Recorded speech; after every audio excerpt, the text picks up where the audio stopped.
Meski sudah dilarang, warga masih buang sampah di depan toko Musdalifah Masohi.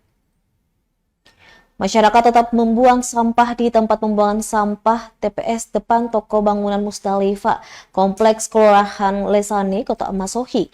Padahal sudah ada papan tanda larangan buang sampah di lokasi tersebut. Bahkan pemerintah Kabupaten Maluku Tengah melalui Dinas Lingkungan Hidup sudah memagari TPS dan telah memasang spanduk larangan. Pantauan tribunambon.com di lokasi masih tampak banyak sampah berserakan hingga ke badan jalan di kawasan tersebut. Husim Tomalima, pemilik toko Musdalifah, mengatakan sudah sering menegur warga yang datang dengan membuang sampah di TPS depan tokonya itu. Namun masih tidak didengar. Tomalima berharap ada penegasan larangan tegas dari pemerintah daerah untuk warga yang masih membandel.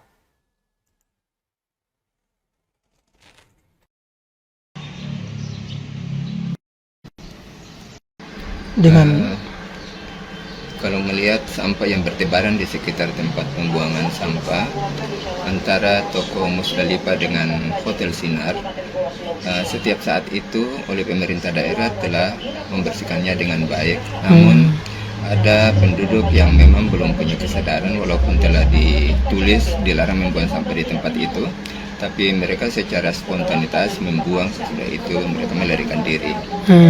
Jadi saran saya, sebaiknya untuk pembuangan sampah itu dilengkapi dengan pengeras suara supaya dihimbau kepada masyarakat jangan lagi membuang sampah di tempat-tempat sampah yang telah dilarang.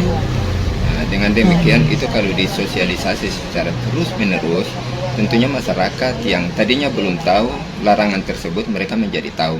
Jadi bukan hanya disampaikan secara misalnya seminggu sekali, tetapi setiap pembuangan sampah mengelilingi kota, kelurahan itu dihimbau kepada masyarakat supaya jangan lagi membuang sampah di tempat pembuangan, tapi kami telah menjemput sampah di tiap-tiap RT atau di rumah masing-masing. Demikian untuk sementara. Ya, kalau